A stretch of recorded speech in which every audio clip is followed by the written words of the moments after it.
আসসালামু আলাইকুম ওয়া রাহমাতুল্লাহ। প্রিয় ভাই ও বোনেরা, আজ আমরা আলোচনা করব কিয়ামতের এক ভয়াবহ আলামত সম্পর্কে, যখন জ্ঞান হারিয়ে যাবে আর আলেমরা এক একে চলে যাবেন।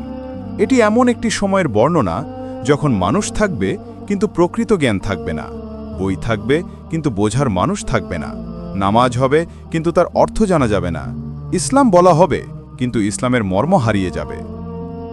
নবী করিম সাল্লাল্লাহু আলাইহি ওয়াসাল্লাম বহু আগেই সতর্ক করেছিলেন যে কিয়ামতের আগে আল্লাহ তাআলা ধীরে ধীরে পৃথিবী থেকে জ্ঞান উঠিয়ে নেবেন। সহিহ বুখারীর একটি হাদিসে রাসূলুল্লাহ সাল্লাল্লাহু আলাইহি ওয়াসাল্লাম বলেন, আল্লাহ তাআলা জ্ঞানকে একসঙ্গে মানুষের অন্তর থেকে উঠিয়ে নেন না, বরং আলেমদের মৃত্যু দ্বারা জ্ঞান উঠিয়ে নেন। যতক্ষণ পর্যন্ত জ্ঞানী আলেম থাকবে ততক্ষণ মানুষ সঠিক পথে চলবে, কিন্তু যখন কোনো আলেম অবশিষ্ট থাকবে না তখন মানুষ মূর্খদেরকে নেতা বানাবে। তারা নিজের অজ্ঞতা দিয়ে ফতুয়া দেবে, ফলে নিজেরাও ভ্রষ্ট হবে, অন্যকেও ভ্রষ্ট করবে। সহিহ বুখারী 100।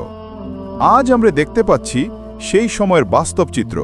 আগে সমাজে আলেমদের প্রতি শ্রদ্ধা ছিল, তাদের পরামর্শ অনুযায়ী মানুষ জীবন পরিচালনা করত, কিন্তু এখন অনেকেই জ্ঞানীদের পরিবর্তে জনপ্রিয় ব্যক্তিদের অনুসরণ করছে।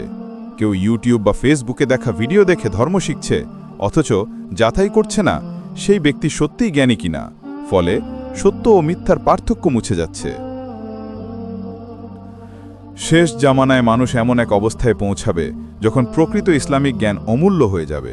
মসজিদে নামাজ পড়ার লোক থাকবে কিন্তু নামাজের গভীরতা থাকবে না, হাফেজ থাকবে কিন্তু কোরআনের মর্ম বুঝবে না, দিন নিয়ে আলোচনা হবে কিন্তু দিন পালনের ইচ্ছা থাকবে না।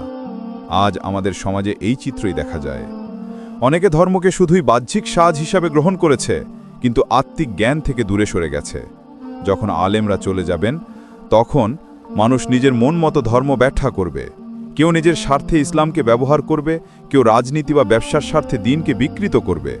নবী সাল্লাল্লাহু আলাইহি ওয়াসাল্লাম বলেছেন, কিয়ামতের আগে এমন সময় আসবে যখন মিথ্যা আলেমরা দেখা দেবে। তারা এমন কথা বলবে যা আমার দিন থেকে নয়।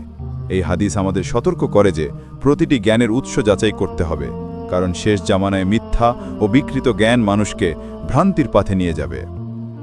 আলেমদের গুরুত্ব বুঝতে হলে জানতে হবে তারা সমাজের দিক নির্দেশক। রাসূলুল্লাহ সাল্লাল্লাহু আলাইহি ওয়াসাল্লাম বলেছেন, আলেমরা হলো নবীদের উত্তরাধিকারী, অর্থাৎ তারা নবীদের মিশনকে অব্যাহত রাখে, মানুষকে আল্লাহ পথে আহ্বান করে, সত্য মিথ্যার পার্থক্য শেখায়। যখন আলেমরা চলে যাবেন তখন সেই আলো নিভে যাবে আর অন্ধকারে মানুষ পথ হারাবে। আজ আমরা এমন এক সময় বাস করছি যখন জ্ঞানের নামে বিভ্রান্তি ছড়ানো হচ্ছে। কেউ ধর্মের নামে বিভাজন তৈরি করছে, কেউ ইসলামকে বিকৃতভাবে উপস্থাপন করছে। অথচ ইসলাম বলেছে প্রকৃত জ্ঞান হলো সেই জ্ঞান যা মানুষকে আল্লাহর দিকে নিয়ে যায়, যা মানুষের অন্তরকে নম্র করে, অহংকার কমায় আর অন্যের প্রতি দয়া জাগায়।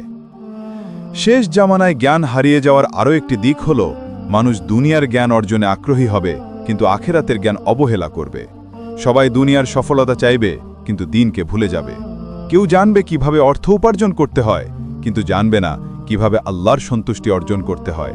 এই জ্ঞানের ভারসাম্যহীনতা সমাজে নৈতিক অবক্ষয় সৃষ্টি করছে।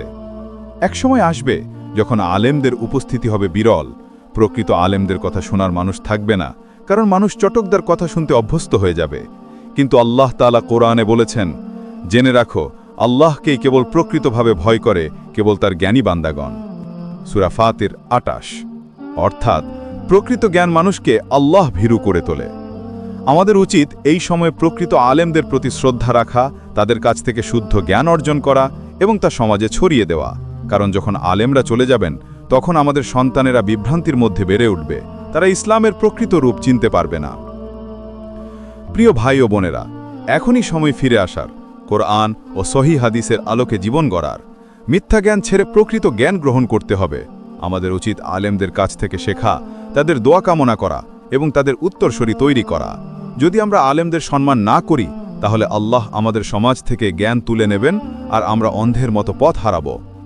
শেষে আসুন আমরা সবাই আল্লাহর কাছে দোয়া করি যেন তিনি আমাদের প্রকৃত ইসলামিক জ্ঞান দান করেন, প্রকৃত আলেমদের ছাড়ায় রাখেন আর আমাদেরকে বিভ্রান্তির অন্ধকার থেকে বাঁচান।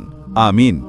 যদি আপনি এমন ইসলামিক ভিডিও দেখতে ভালোবাসেন যা আমাদের শেষ জামানার বাস্তবতা নিয়ে সতর্ক করে, তাহলে আমাদের চ্যানেলটি এখনই সাবস্ক্রাইব করুন, ভিডিওটি লাইক ও শেয়ার করুন যেন অন্যরাও জ্ঞানের গুরুত্ব বুঝতে পারে আর আলেমদের সম্মান করতে শেখে। আল্লাহ আমাদের সবাইকে হেদায়ত দান করুন।